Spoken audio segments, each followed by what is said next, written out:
এক গায়ে ছিল এক ধনী মোড়ল পরিবার। পরিবারের একমাত্র মেয়ে মিনতি ছিল খুবই সুন্দর, কিন্তু সে ছিল একদম বোকা। বাবা মা একদিকে তার শোভা দর্শন নিয়ে গর্বিত থাকলেও অন্যদিকে মিনতির বোকামি নিয়ে তারা সব সময় চিন্তিত থাকতেন। তার বোকামি ছিল এমন যে সে কোনো কিছুই বুঝে চিন্তা করতে পারতো না এবং সবসময় অন্যদের কথা শুনে চলতো। তার এই বোকামি নিয়ে তার বাবা মোড়ল কর্তা ভীষণ চিন্তিত হয়ে পড়ে। মিনতি, দে মা দে, আমার হাতের বালাখানা দে তো দেখি। কোন বালা মা? কোন বালা আবার?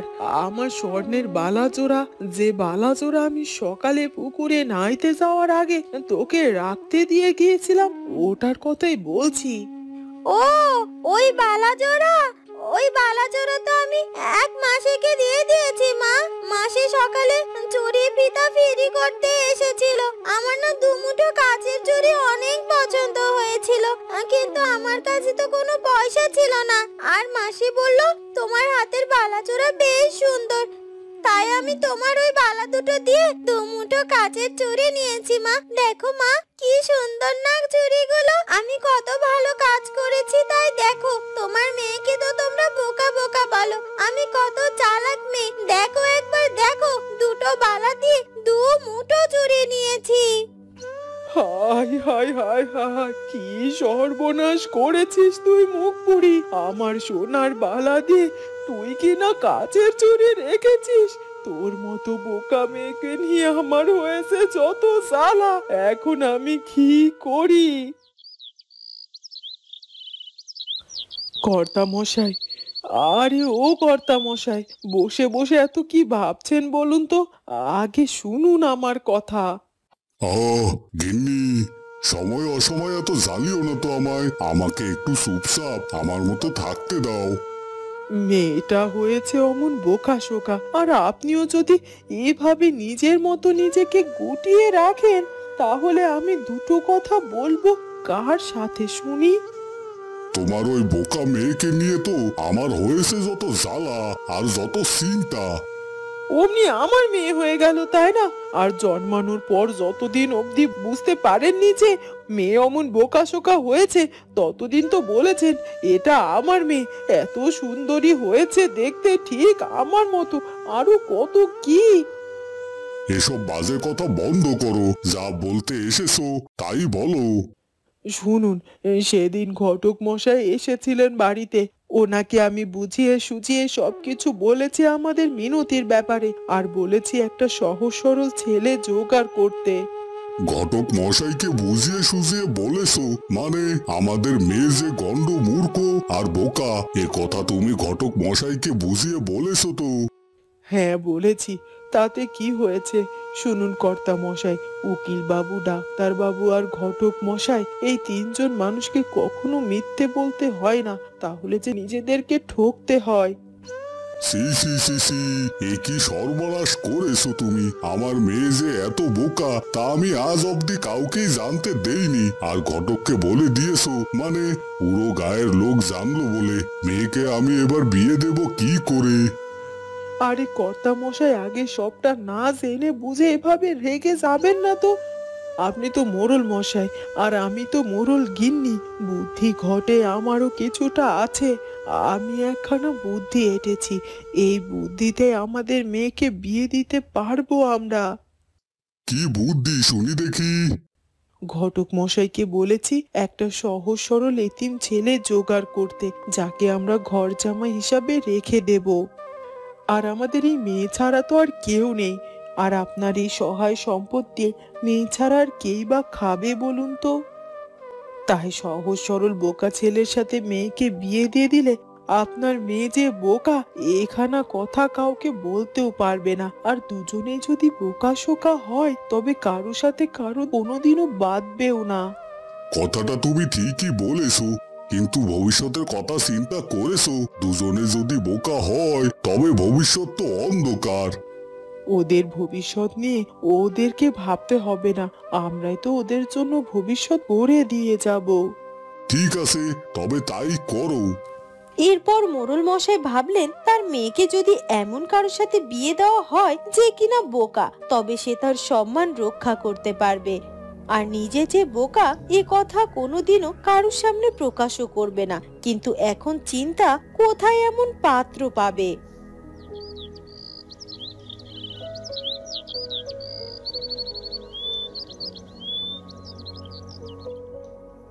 আরে মোড়ল কর্তা, কি চাই আপনার? বাজারে আসতে গেলেন কেন? আপনি বললে তো বাজারে সদাই আপনার বাড়িতে পাঠিয়ে দিতাম। না না, তোমরা যদি সব কাজ করে দেবে তাহলে তো শরীরে মরিচা পড়ে যাবে। তখনই মনা নামের এক বোকা ছেলে সেই দোকানের সামনে আসে। দাদা, আমাকে কিছু খেতে দেবেন? বড্ড খিদে পেয়েছে তো। খেতে দেব? আচ্ছা বেশ, তা না হয় দেব। তবে তুই আমার একটু কাজ করে দে তো দেখি। গুদাম ঘরে কয়েক বস্তা চাল আছে, সেগুলো দোকানে আনতে হবে। সেই বস্তাগুলো এনে দে। আর তারপর বড় বড় তেলের ড্রাম থেকে ছোট ছোট বোতলগুলোতে তেল ভর্তি করবি। দোকানের এই কাজগুলো পড়ে আছে, করানোর লোক খুঁজে পাচ্ছি না। তুই যদি করে দিতিস তাহলে তোকে দুপুরে একবেলা খেতে দিতাম। আর হ্যাঁ, আমার তেল যদি একটু নিচে পড়েছে আর চালের বস্তা থেকে চালের দানা যদি নিচে পড়ে, তবে কিন্তু তোর খবর আছে। না না দাদা, কিছুটি হবে না। আমি এই যাব আর আপনার কাজগুলো সেরে দিয়ে আসবো। আপনি শুধু আমায় দুপুরের খাবারটুকু খেতে দিলেই চলবে।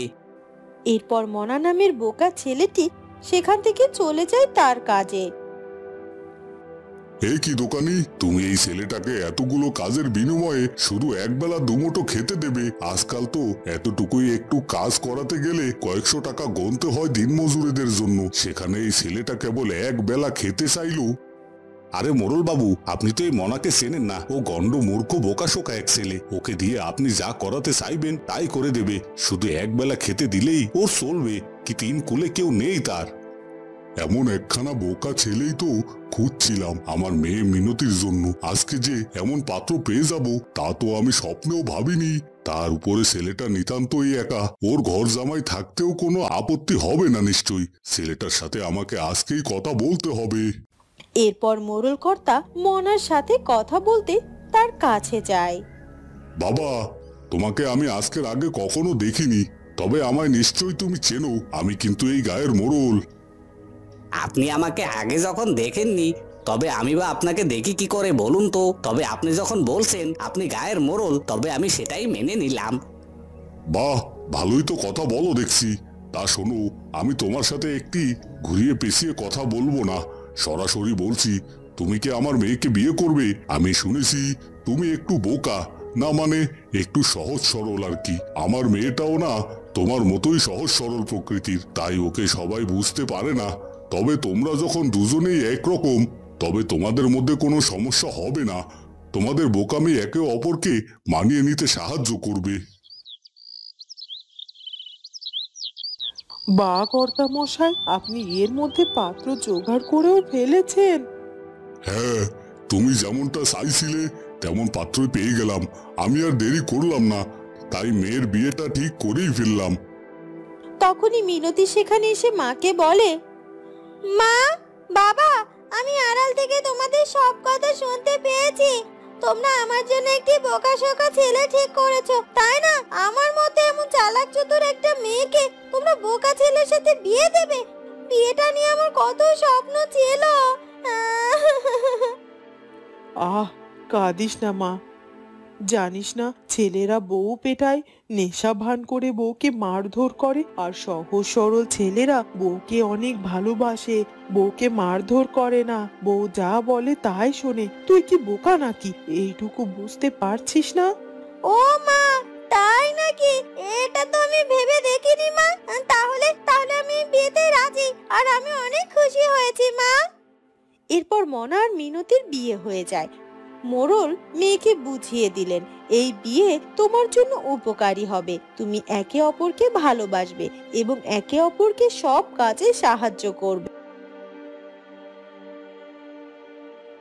বিয়ের পর মিনতি এবং মনা একসাথে তার নতুন জীবন শুরু করলো। প্রথম দিকে তারা একে অপরকে দেখে হাসতো, কারণ তাদের মস্তিষ্ক ছিল একদমই অগোছালো। একদিন তারা একসাথে রান্নাঘরে গিয়েছিল। আমি জানি না কিভাবে রান্না করতে হয়, তবে তুমি চিন্তা করো না, কিছু করা উচিত। বরকে তো বউয়ের নিজের হাতে রান্না করে খাওয়ানো উচিত, তাই না?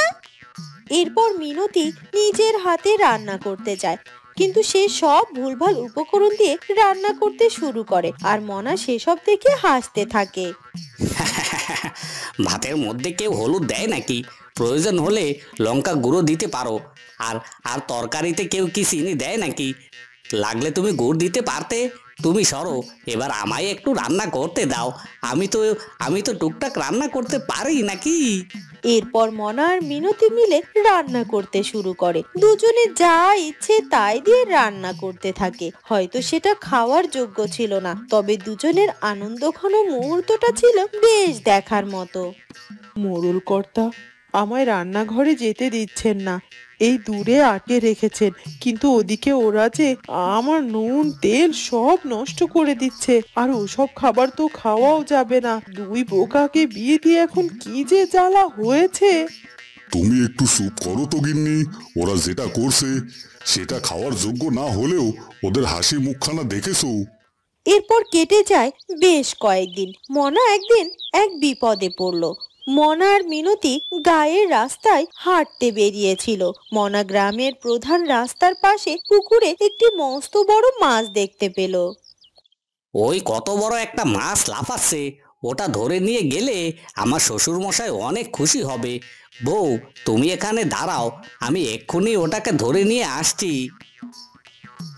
মাছটাকে ধরতে গিয়ে মনা পুকুরের মধ্যে ঝাঁপ দিল। সে সাঁতার জানতো না।